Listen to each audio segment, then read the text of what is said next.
Hello everyone.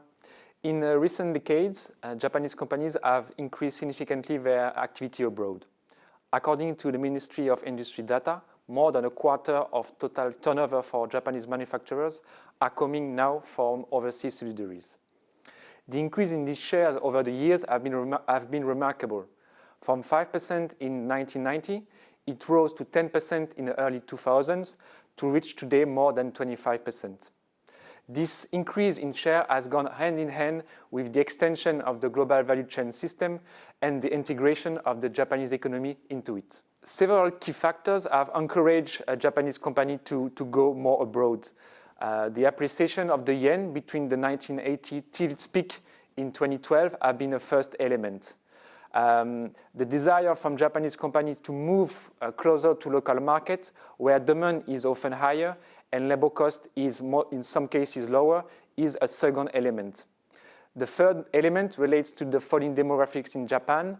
A shrinking labor force and a rise in problems related to labor shortages have been a third element encouraging Japanese companies to extend outside of the border. Some sectors which are best suited to this type of development have embraced particularly this phenomenon.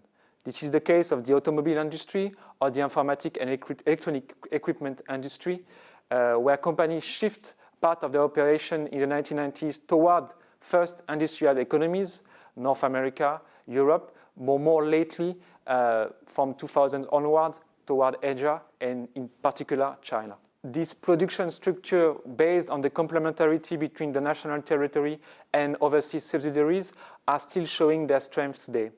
According to a Ministry of Finance report published in early December, gross operating profit for Japanese manufacturers are still near record high in the second quarter of 2023. As a share of GDP, operating profit are close to 13%.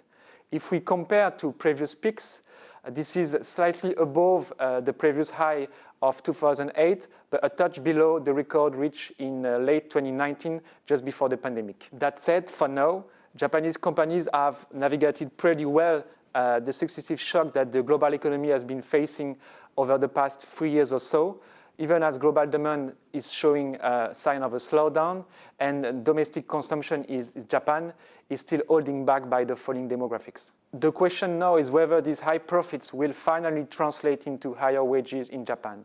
This phenomenon is not occurring yet at this stage, but this remains the center of intention from the Japanese authorities and the Bank of Japan, with the aim of stimulating growth in inflation in the medium to longer term.